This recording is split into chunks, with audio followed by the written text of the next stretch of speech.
வணக்கம். செல்வகுமாரின் மாலை வானிலை ஆய்வறிக்கை. அதிகாரப்பூர்வ வானிலை அறிக்கைக்கு இந்திய வானிலை ஆராய்ச்சித்துறை அறிக்கையை பார்க்கவும். 2026 ஆகஸ்ட் 9 ஞாயிற்றுக்கிழமை மாலை வானிலை ஆய்வறிக்கை. இன்றைக்கு பார்த்தீங்கன்னா மழை பல மாவட்டங்களில் பெய்திருக்கு. தென்மேற்கு பருவமழையும் கேரளாவில் வலுத்து பெய்து கொண்டிருக்கு. கபினியிலிருந்து நீர் 12,000 கனஅடி தண்ணீர் திறந்து விடப்பட்டிருக்கு. தமிழ்நாட்டிலே பார்த்தீங்கன்னா கடலூர், மயிலாடுதுறை மாவட்டம் ஏற்கனவே மழை பொழிந்த நிலையில தற்பொழுது அரியலூர் மாவட்டம் மற்றும் அதனை ஒட்டியுள்ள தஞ்சாவூர் மாவட்டம், கும்பகோணம் உள்ளிட்ட பகுதிகளுக்கும் மழை உருவாகி கொண்டிருக்கிறது, வந்து கொண்டிருக்கிறது. புதுக்கோட்டை மாவட்டம், சிவகங்கை, ராமநாதபுரம் மாவட்டத்தில் ஆங்காங்கே மழை பொழிந்து தற்பொழுது கடல் பகுதியை நோக்கி விரைந்து கொண்டிருக்கிறது. டெல்டா மாவட்டங்கள் ஆங்காங்கே தூறல். வடக்கு டெல்டா மயிலாடுதுறையில் கனமழை பொழிந்திருக்கிறது. நேற்றைக்கும் அப்படி, இன்றைக்கும் அப்படித்தான். பல இடங்களில் பொழிந்தது, ஒதுக்குதலும் இருந்தது. வரக்கூடிய மணி நேரங்கள் வடவுள் மாவட்ட வடகடலோர பகுதிகளில் மழை இருக்கும். நாம என்ன சொன்னோம் அதே தான் நடந்துட்டு இருக்குங்க. தயவு செய்து வறட்சி வறட்சி என்கின்ற வார்த்தையை மனதில் போட்டு குழப்பிக் கொள்ள வேண்டாம். எனக்கு நிறைய பேரு பல ஸ்கிரீன்ஷாட் எடுத்து அனுப்பிட்டே இருக்கீங்க. ஐயோ அது என்ன சொல்றது, வர்றதை பாத்தீங்கன்னா வறட்சினால இவ்வளவு பேர் சாக போறாங்க, அவ்வளவு பேர் சாக, ஐயோ பாவம், இதுவா உண்மையா சார், உண்மையா சார்னு வந்துட்டே இருக்கு தகவல். தயவு செய்து எதையும் பார்க்காதீங்க, தயவு செய்து எதையும் பார்க்காதீங்க. நான் அனுப்பியிருக்கேன் பாருங்க ஒரு படம். 4 நிகழ்வுகள் அடுத்தடுத்த சிஸ்டம் ஒடிசா நோக்கி வர்றதை பாருங்க. இந்த மாதம் 16ஆம் தேதிக்கு மேல வடகிழக்கு மாநிலங்கள் மற்றும் வட இந்தியா, அப்பொழுது தமிழ்நாட்டில் வெப்பசலன மழை பிடிவும் காற்று சுழற்சி மழை. இப்ப இருக்கிற பெய்யும் மழையை பாருங்க. நம்ம என்ன சொன்னோமோ அதே தான் போயிட்டு இருக்கு. 5 நாள் இடைவெளி கொடுக்கணும். 5 நாள் இடைவெளி இருந்தாலும் தென்மேற்கு பருவமழைக்கு தான் இடைவெளி. வெப்பசலன மழை கொஞ்சம் இருந்துட்டே இருக்கும். தென்மேற்கு பருவமழைக்கு கொஞ்சம் இடைவெளி கொடுக்கும்னு சொன்னோம். சிஸ்டம் அப்ப இருக்காதுன்னு சொன்னோம். அதே போல நடந்து கொண்டிருக்கிறது. இன்றைக்கு 9, 12ஆம் தேதி வரை இன்னும் 3 நாட்களுக்கு இந்த மழை பொழிவு இருக்கும். நாளையும் நாளை மறுநாளும் பெய்யாத இடங்களுக்கு ஆங்காங்கே ஒதுக்கி ஒதுக்கி பெய்து கொண்டுதான் இருக்கும். நல்ல மழை இருக்கிறது. அதற்கு பிறகு 5, 4 நாட்கள் கொஞ்சம் தீவிரம் குறைந்திருக்கணும். ஆனால் வடகடலோரம், சென்னை உட்பட ஆங்காங்கே மழை இருக்கும். காற்று மறைக்கும் பகுதி கொடைக்கானல் மலைக்கு கிடைக்கையும். இன்னைக்கு பார்த்தீங்கன்னா கொடைக்கானல் மலையிலிருந்து மழை உருவாகி மதுரைக்கு வந்துச்சு நல்ல மழை. அப்படியே சிவகங்கை மாவட்டம், புதுக்கோட்டை மாவட்டம், ராமநாதபுரம் மாவட்டத்துக்கு ஆங்காங்கே கொடுத்து கடலுக்கு போயிட்டு இருக்கு. இப்படி ஆங்காங்கே மழை பொழிவு கொடுத்து நாளைக்கும் நாளை மறுநாளும் 12ஆம் தேதி வரை இந்த மழை இருக்கு ஆங்காங்கே. அடுத்தது 4 நாட்களுக்கு தீவிரம் குறைந்திருக்கும். மலை மறைக்கக்கூடிய பகுதிக்கு கிடைக்க அங்கு இருக்கும். அதாவது சேலம், தருமபுரி, இந்த பக்கம் பார்த்தீங்கன்னா மதுரை, புதுக்கோட்டை, சிவகங்கை குறைந்த பரப்பில் இருக்கும். 16ஆம் தேதிக்கு மேல் வெப்பசலன காற்று சுழற்சி மழை தீவிரமடையும். காற்று சுழற்சி வளிமண்டல சுழற்சி உருவாக போது வங்கக்கடலிலே தமிழ்நாட்டு கரைக்கு அருகிலே 16ஆம் தேதிக்கு மேல வெப்பசலன மாலை இரவு மழைப்பொழிவு தீவிரமடையும். 18ஆம் தேதியிலிருந்து 22ஆம் தேதியிலிருந்து மேலும் தீவிரமடையும். 22ஆம் தேதிக்கு மேல ஒடிசா அருகே வந்தமைய இருக்கக்கூடிய காற்றழுத்த தாழ்வு பகுதி காரணமாக நிகழ்வு மழை ஒடிசாவில் அமைந்து ஒடிசா அதோட வழித்தடம் குஜராத் நோக்கி பயணிக்கக்கூடிய நிகழ்வு அமைய போகுது. அதுக்கடுத்தது பாருங்க, வரிசையா தென்சின கடல்ல ஒன்று வந்து அப்படியே வியட்நாமில் ஏறுற மாதிரி ஒன்று போட்டிருப்பேன். லாவோஸ், கம்போடியா வழியாக அது அப்படியே தாய்லாந்து, மியான்மர் வழியாக ஒடிசாவிற்கு வரும். மாத இறுதியில ஒடிசாவிற்கு வரும். அதனை தொடர்ந்து வருது பாருங்க 2. அதுக்கு அது என்ன செய்யும்னா செப்டம்பர் முதல் வாரத்தில் ஒன்றும், 2வது வாரத்தில் ஒன்றும் அடுத்தடுத்து வரும். அடுத்தது செப்டம்பர் 3, 4வது வாரம் அடுத்தடுத்து அதே போல் வரும். செப்டம்பர்ல போக போக ஆந்திர பிரதேசத்துக்கு வரும் நிகழ்வு. அக்டோபர்ல தெற்காந்திர பிரதேசத்துக்கு வரும். நல்லா புரிஞ்சுக்கங்க. துளியும் அதுல எல்லினோ என்ப படத்தை பாருங்க. உங்கள்கிட்ட எந்த ஒரு கடல் வெப்ப வரைபடம் இருந்தாலும் அதை போய் பாருங்க. உங்கள்கிட்ட ஏதாவது ஆப் இருக்கலாம், கடல் வெப்பத்தை போய் பாருங்க, கிளிக் பண்ணி பாருங்க. வெப்பம் எங்க இருக்கு? ஆசியா பக்கம் இருக்கு. சரி, உங்களுக்கு பார்க்கவே வேண்டாம், உங்களுக்கு எதுவும் கையில இல்லைன்னா நான் சொல்லக்கூடியதை புரிஞ்சுக்கிங்க. எப்படி டால்பின் புயல் சீனாவுக்கு வரும்?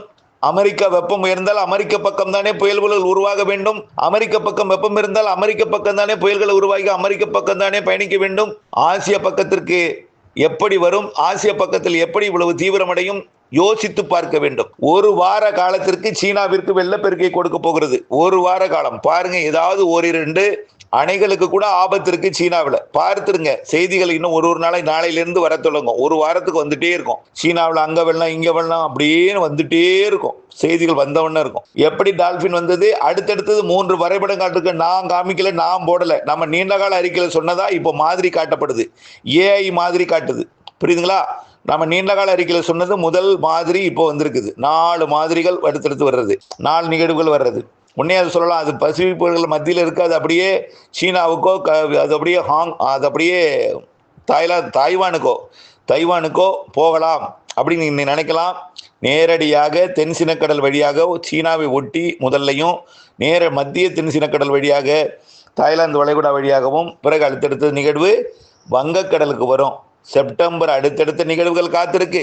அக்டோபர் தெற்காந்திராவிற்கு வர இருக்கு. தெற்காந்திரா வரும்பொழுது வடகிழக்கு பருவமழை போல் தென்மேற்கு பருவமழை பொழியும். கேரளா கர்நாடகாவிலே செப்டம்பர் அக்டோபர் பலத்த மழை இருக்கு. கண்டிப்பாக எழுதி வைத்துக் கொள்ளுங்கள். கண்டிப்பா அணைகளை நிரப்பும் மழை. நாம ஒண்ணு சொல்றேன் கேளுங்க சாட்சிக்கு. இப்ப இன்னொரு தகவலை சொல்றேன் கேளுங்க. மேட்டூர் நிலவரம், அதாவது கர்நாடக அணை நிலவரத்தை பாருங்க. முதல்ல பாருங்க KRS பார்ப்போம். KRS எவ்வளவு கொள்ளளவு? 49.5 TMC கொள்ளளவு. எவ்வளவு இருக்கு? 29 இருக்கு இப்போ. ஆனா போன வாரம் 19 தான் இருந்துச்சு. இந்த பருவமழை பெஞ்சிட்டு இருக்குல்ல இந்த மழை, போன வாரம் ஆகஸ்ட் 1ஆம் தேதி தொடங்கிறப்போ 19 தான் இருந்துச்சு. இப்போ 29 இருந்திருக்கு. அப்போ 10 TMC கிடைச்சிருக்கு. இந்த மழையால 10 TMC கிடைச்சிருக்கு. 10 TMC கிடைக்கும்னு சொன்னோம். நாளொன்றுக்கு 1 TMC கிடைக்கும். 10 TMC கிடைக்கும்னு சொன்னோம். ஆகவே 30 TMC இந்த 30 நாள்ல கிடைக்கும்னு சொல்லியிருக்கிறோம். ஏற்கனவே இந்த மாத கடைசியில KRS நிரம்பும்னு சொல்லியிருக்கோம். KRSக்குள்ள எவ்வளவு தண்ணி வருது? 12,000 கண்ணாடி தண்ணீர் உள்ள வந்துட்டு இருக்கு KRSக்குள்ள. பாருங்க, அப்போ எவ்வளவு குறையுது?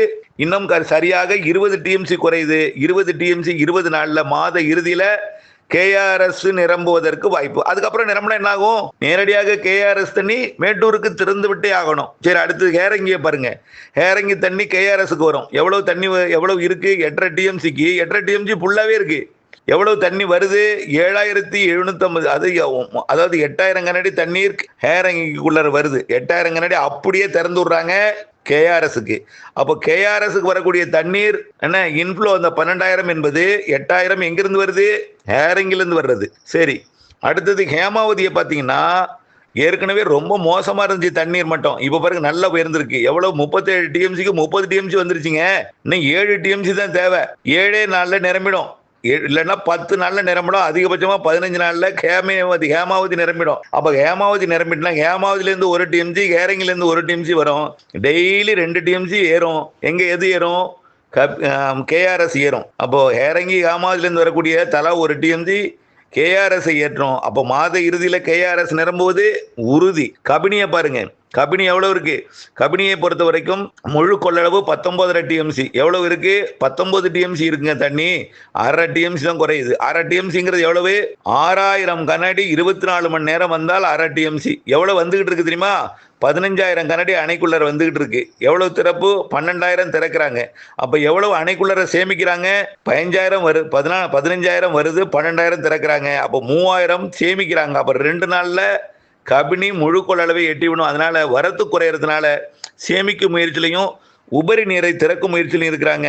அந்த 12,000 தான் தற்பொழுது மேட்டூரை நோக்கி வந்து கொண்டிருக்கு. 12,000 ஆக இன்னும் ஒரு 10 நாட்களுக்கு 20,000 25,000 என்று உயர்ந்த அந்த மேட்டூர் நீர்வரத்து அப்படியே தொடர்ந்து 10,000 வரும். குறைஞ்சபட்சம் 10,000 வரும் என்று நீண்டகால அறிக்கையிலே நம்ம சொல்லியிருக்கிறோம். அன்னைக்கு ஒரு ஆய்வறிக்கை சமர்ப்பித்தோம். எப்போ கர்நாடக அணை நிரம்பும்னு சொன்னோம். மாத இறுதியில கர்நாடக அணை நிரம்பும்னு சொன்னோம். நம்பிக்கை கொடுக்கும் மழை கொடுக்கும்னு சொன்னோம். கர்நாடக அணை நிரம்பிட்டுனா அப்புறம் என்ன செய்யும்? பெய்யக்கூடிய மழையெல்லாம் மேட்டூருக்கு தான். அப்புறம் சரன்னு மேட்டூர் 100 அடி எட்டிடும் வேகமா.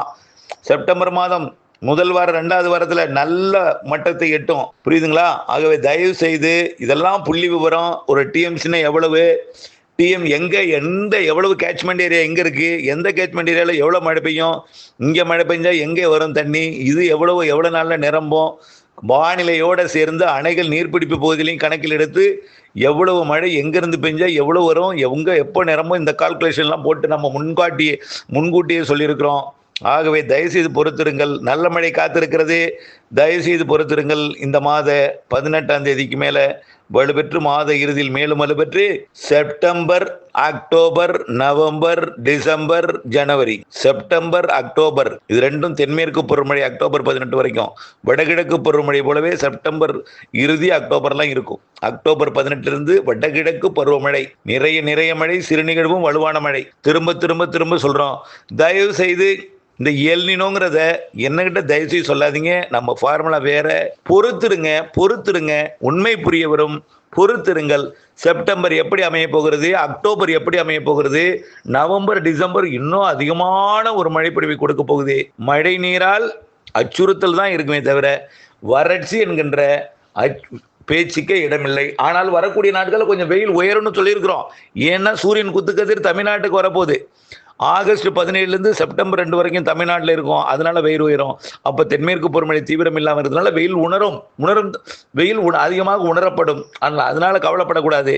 பிறகு மழை வருகிறது, நிகழ்வு வர இருக்கிறது. தற்பொழுது டால்பின் புயல் இருக்கிற காரணத்தினால காற்று திசை மாறி இருக்கு. அடுத்தடுத்த நிகழ்வு தென்சீனக்கடலில் இருந்து வங்கக்கடலின் வடக்கு பகுதிக்கு வர தொடங்கும். நம்பிக்கையுடன் இருங்கள், இணைந்திருங்கள். அப்டேட்ஸுடன் மழை சேர்த்து பெய்யும். ஜூன், ஜூலை, ஆகஸ்டில் பெய்கிற மழையெல்லாம் செப்டம்பர், அக்டோபரில் அதிகமாக பெய்யும். அது இந்த மாத இறுதியிலிருந்து நீங்கள் அறிவீர்கள், உணர்வீர்கள். இணைந்தே இருங்கள் அப்டேட்ஸுடன். நன்றி.